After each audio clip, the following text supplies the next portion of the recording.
एक बहुत ही पुरानी कहावत है, जब जागे तभी सवेरा। ऐसा ही कुछ देखने को मिल रहा है बिहार के राजनीति में। सबसे पहले तो नए वर्ष के दूसरे दिन आपका बहुत बहुत अभिनंदन करते हैं, स्वागत करते हैं। और ये आपका रातों रात है जिसको आप बहुत ज़्यादा पसंद करते हैं। और नए साल के जश्न के बाद ये दूसरी सुबह है जिसमें आपको हम बिहार की राजनीति से जुड़ी हुई एक अहम बातें बताने के लिए बैठे हैं। नीतीश कुमार और तेजस्वी यादव के बीच में यूं तो तल्खियां हैं, लेकिन सत्ता जो ना करा दे।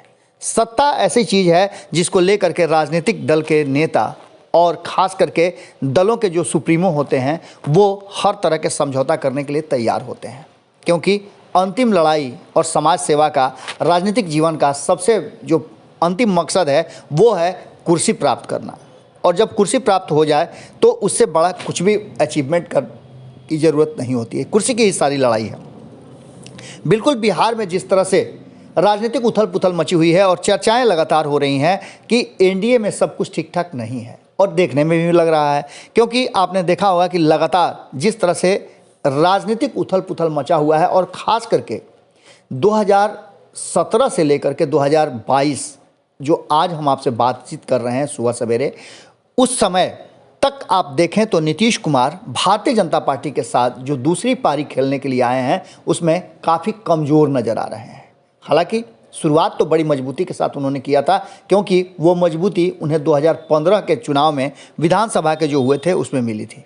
80 सीटों के साथ कहीं ना कहीं आपने देखा था कि जहां राष्ट्रीय जनता दल और लालू प्रसाद पहले पायदान पर थे, वहीं 70 से अधिक सीटें लेकर के नीतीश कुमार दूसरे पायदान पर रहते हुए नंबर 1 पर थे, क्योंकि तब उन्हें पूरी आज़ादी और छूट थी कि वो जैसे भी चाहें सरकार चला सकते हैं। लेकिन भारतीय जनता पार्टी के साथ आने के बाद नीतीश कुमार को कई बैरियर और बंधन देखने को मिल रहे हैं। जहां एक तरफ नीतीश कुमार केंद्रीय योजनाओं से पूरी तरह से अपने आप को अलग रखे हुए हैं, वहीं जो योजनाएं बिहार की है और नीतीश कुमार ने बनाई है उन योजनाओं पर केंद्र सरकार पूरी तरह से अपना हाथ संकुचित कर चुकी है। ये सारी बातें इस तरफ इशारा कर रही हैं कि ये संबंध यूं ही चल रहा है किसी तरह से खींच-खाच करके, और कोई माकूल माहौल और विकल्प नहीं मिलने के कारण नीतीश कुमार लगातार पूरी तरह से असमंजस की स्थिति में हैं। फैसले तो ले रहे हैं पर उन फैसलों पर अमल नहीं कर पा रहे हैं। हम आपको बता दें कि इस देश में बदलाव की एक नई बयार बही थी 2014 में, जब केंद्र में नरेंद्र मोदी को इस देश की जनता ने स्वीकार किया था। हालांकि बहुत सारी ऐसी बातें थी जिसको लेकर के नरेंद्र मोदी के विरुद्ध ज़बरदस्त माहौल बना था, लेकिन तब विपक्ष एकजुट नहीं हो सका था और कांग्रेस भी जिस तरह से एक्ट की थी अंतिम समय में, उसे लेकर के लालू प्रसाद भी खासा नाराज थे। आपको याद होगा 2014 से चुनाव के ठीक पहले जब केंद्र की सरकार यूपीए की एक रिजोल्यूशन लेकर के आई थी जिसमें सजायाफ्ता कोई भी सक्रिय राजनीति में नहीं आ सकेगा। ऐसी स्थिति में लालू प्रसाद राजनीति से पूरी तरह से अलग हो गए। सक्रिय राजनीति का उनका जीवन वहीं समाप्त हो गया और इसको लेकर के लालू प्रसाद खासा नाराज थे। कानून और उस बिल को जिस तरह से राहुल गांधी ने बीच बैठक में मीडिया के सामने फाड़ करके दिखाया था और कहा था कि हम कड़े निर्णय लेने के लिए तैयार हैं, उसके बाद से बहुत कुछ बदला था। बदल गई सरकार और यूपीए के बदले देश में एनडीए की सरकार आई। नीतीश कुमार तब एनडीए के साथ नहीं थे। 2014 के चुनाव के बाद जो कुछ भी हुआ वो सब कुछ आपको पता है, लेकिन 2015 ने एक टर्निंग पॉइंट दिया और नीतीश कुमार को जो सत्ता में काबिज थे उन्हें पुनः सत्ता में स्थापित रखा। भारतीय जनता पार्टी बहुत प्रयास करती रही लेकिन सत्ता में नहीं आ सकी। इस बीच में बहुत सारे ऐसे मोड़ आए जहां लेकर के नीतीश कुमार और राष्ट्रीय जनता दल और लालू प्रसाद के बीच में सामंजस्य बने। कांग्रेस उसके साथ थी और तेजस्वी यादव उप मुख्यमंत्री बन गए थे। लालू प्रसाद का सपना धीरे धीरे पूरा होने लगा था, लेकिन ये संबंध लंबा नहीं चल पाया।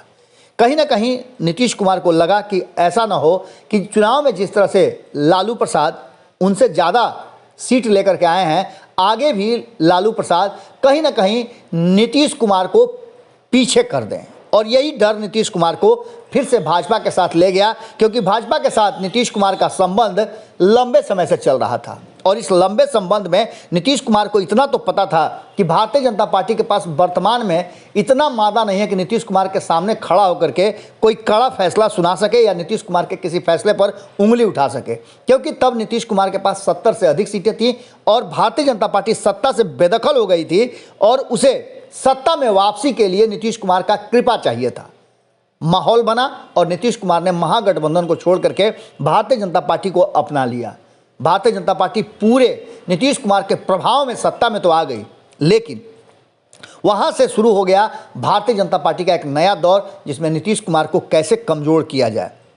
2019 का चुनाव हुआ और लोकसभा के चुनाव में नीतीश कुमार की शर्तों को मान करके भारतीय जनता पार्टी ने एक अच्छे साथी, पार्टनर और सहयोगी होने का जो है प्रमाण दिया।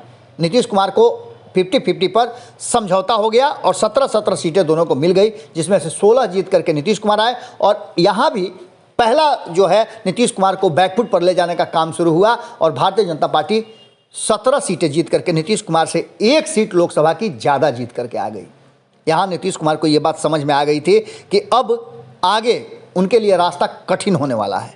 नीतीश कुमार केंद्रीय मंत्रिमंडल से अपने आप को दूर रखे और तैयारी उन्होंने शुरू कर दी थी 2020 के चुनाव की, लेकिन नीतीश कुमार पर एंटी इनकम्बेंसी लागू था और तेजस्वी यादव तब तक पूरी तरह से परिपक्व राजनीतिज्ञ की तरह एक्ट करने लगे थे। नीतीश कुमार को हर मोर्चे पर घेरने का काम कर रहे थे और अंत में तो बहुत कुछ हुआ और इस बहुत कुछ में नीतीश कुमार को मजबूर करते चले गए।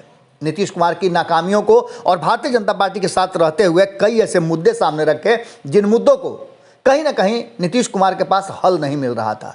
जातीय जनगणना एक ऐसा ही मुद्दा था जिसको लेकर के तेजस्वी यादव और लालू प्रसाद ने एक योजना बनाई, रणनीति बनाई और विपक्ष को एकजुट करने लगे।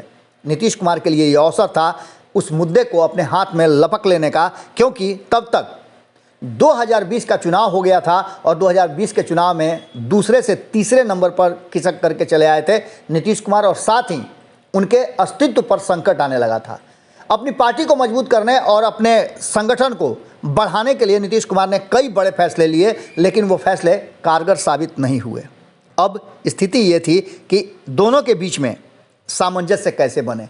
नीतीश कुमार को मौका मिला और तेजस्वी यादव ने वो मौका दोनों हाथों से नीतीश कुमार को दे दिया जातीय जनगणना को लीड करने का। जहां विपक्ष एकजुट नजर आ रहा था और तेजस्वी यादव उसको लीड कर रहे थे, वो मुद्दा नीतीश कुमार के पास चला गया और नीतीश कुमार ने भारतीय जनता पार्टी को अपना जो मजबूती है, जो गठबंधन है और बिहार में वो कितने मजबूत हैं, ये दिखाने का मौका मिला और नरेंद्र मोदी के सामने विपक्ष को लेकर के उन्होंने अपनी ताकत दिखा दी। भारतीय जनता पार्टी समझ रही थी कि ये मौका है नीतीश कुमार को बैकफुट पर ले जाने का और उसने सिरे से जातीय जनगणना को खारिज कर दिया। इस बीच में कई ऐसी बातें सामने आ रही थी जिसको लेकर के नीतीश कुमार के पास ऑप्शन कम थे। भारतीय जनता पार्टी के केंद्र की सरकार जो भारतीय जनता पार्टी के पूर्ण बहुमत से चल रही है और इसमें किसी की ज़रूरत नहीं है।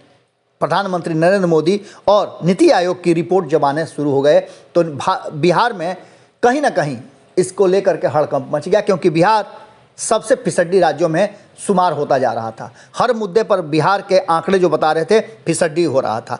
इसके साथ साथ गृह विभाग के भी आंकड़े आ गए और एडमिनिस्ट्रेशन को लेकर के, गुड गवर्नेंस को लेकर के भी नीतीश कुमार पर उंगली उठने लगी, जो नीतीश कुमार की सबसे बड़ी यूएसपी हुआ करती थी।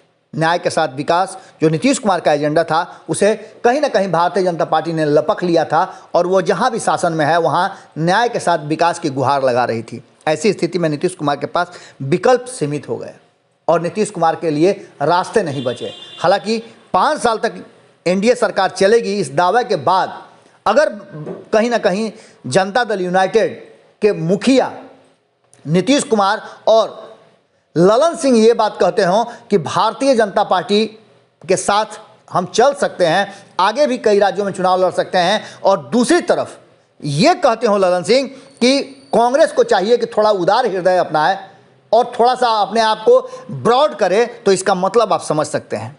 इन सारी स्थितियों को लेकर के कहीं ना कहीं नीतीश कुमार और तेजस्वी यादव के बीच में सामंजस्य बैठाने की एक बड़ी कोशिश देश स्तर पर चल रही है।